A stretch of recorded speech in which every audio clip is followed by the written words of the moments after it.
Assalamualaikum warahmatullahi wabarakatuh. Perkenalkan, nama saya Ana Rihlatul Aulia, NIM 12209193060 dari jurusan Tadris IPS kelas 5A dari UIN Sayyid Ali Rahmatullah Tulung Agung. Pada video kali ini adalah bertujuan untuk memenuhi tugas mata kuliah pembelajaran IPS terpadu. Simak video pembelajaran saya ini dan semoga bermanfaat. Di sini saya akan menjelaskan materi tentang perdagangan internasional sebagai perwujudan kerjasama ekonomi antar negara. Yang pertama, ada perdagangan internasional sebagai perwujudan kerjasama ekonomi antar negara.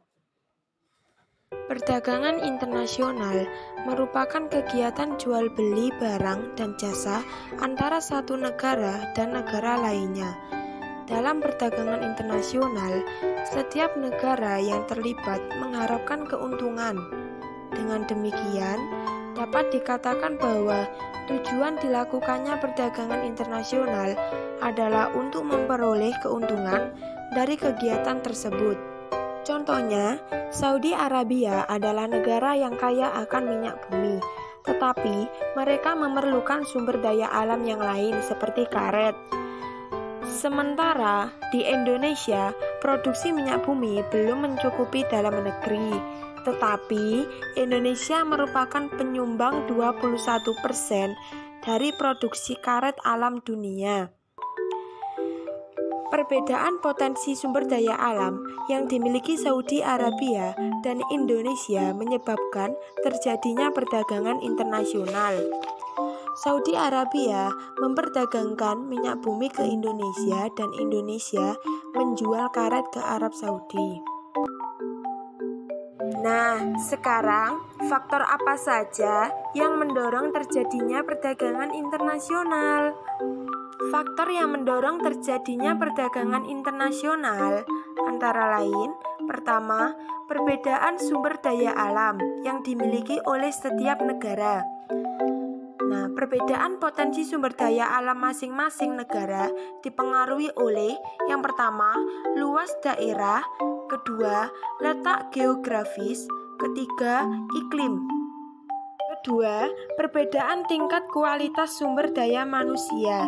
Suatu negara yang kualitas sumber daya manusia yang tinggi akan menghasilkan barang dan jasa dengan mutu atau kualitas yang lebih baik. Ketiga, perbedaan ilmu pengetahuan dan teknologi. Negara yang menguasai ilmu pengetahuan dan teknologi akan mampu memproduksi barang dan jasa yang lebih banyak, bermutu, dan efisien dibanding dengan negara yang tidak menguasainya. Keempat, perbedaan budaya suatu bangsa. Perbedaan budaya suatu negara akan sangat mempengaruhi barang yang dihasilkan. Contohnya, seni ukir dan batik Indonesia merupakan daya tarik sendiri bagi negara lain untuk membeli barang tersebut. Demikian juga keramik Cina menjadi daya tarik sendiri bagi negara lain. Yang terakhir, kelima, perbedaan lain yang mempengaruhi perdagangan internasional.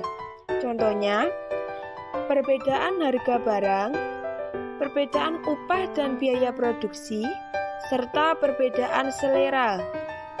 Selanjutnya, manfaat dan hambatan perdagangan internasional. Manfaat perdagangan internasional antara lain, pertama, mempererat hubungan antar negara baik secara bilateral maupun multilateral. Kedua, setiap negara dapat memenuhi kebutuhan barang dan jasa. Ketiga, pendapatan negara meningkat melalui perolehan devisa dalam ekspor. Keempat, dapat memperluas lapangan kerja. Kelima, mendorong kegiatan produksi. Keenam, mendorong kemajuan ilmu pengetahuan dan teknologi di masing-masing negara. Di samping manfaat yang dapat diperoleh di perdagangan internasional, ada beberapa hambatan yang terjadi dalam perdagangan internasional.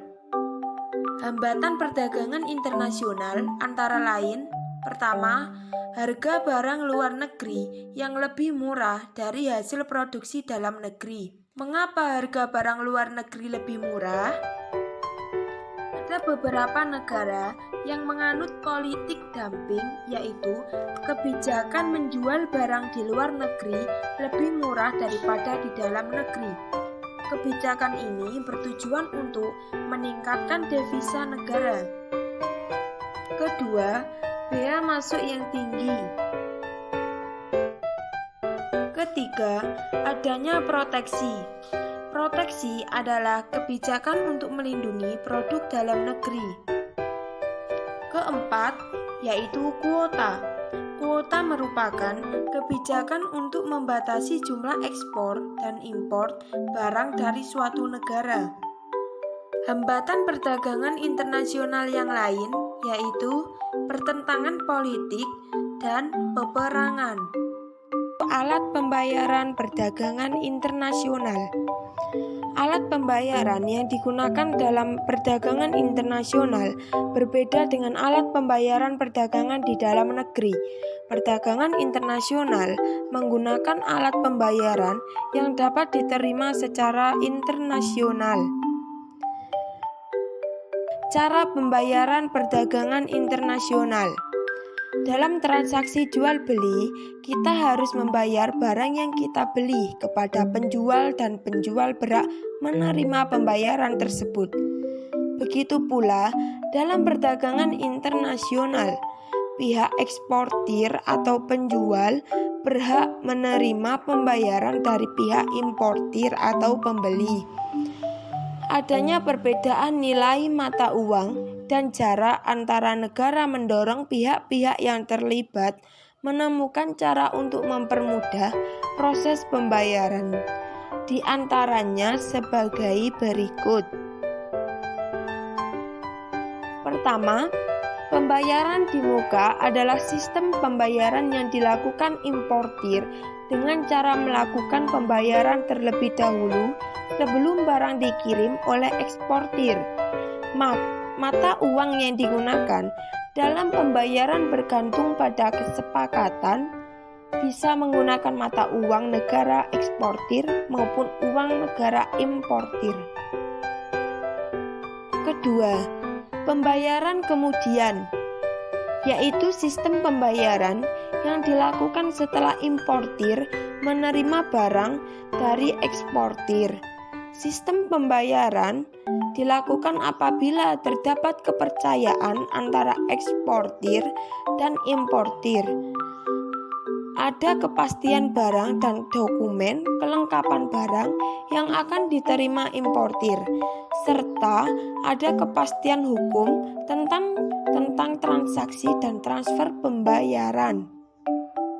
Ketiga, konsinyasi, yaitu suatu cara pengiriman barang-barang ekspor yang bersifat titipan untuk dipasarkan oleh importir dengan kesepakatan harga tertentu. Pembayaran baru oleh pihak yang dititipi jika barang telah terjual. Cara ini memiliki kelemahan, yaitu pemilik barang tidak dapat menentukan waktu penerima pembayaran karena harus menunggu barang laku terjual. Keempat, pembayaran dengan wesel merupakan dokumen yang memuat pengakuan bank atau promissory notes untuk membayar sejumlah uang yang tertera di atas wesel tersebut kepada pihak tertentu atau yang membayar wesel tersebut.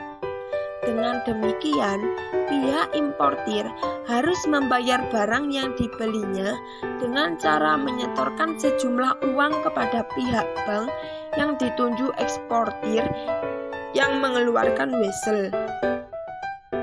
Kelima, Pembayaran dengan surat kredit adalah surat pemberian kuasa oleh bank pada bank atau pihak lain untuk membayar sesuai dengan persyaratan yang disebutkan dalam surat tersebut.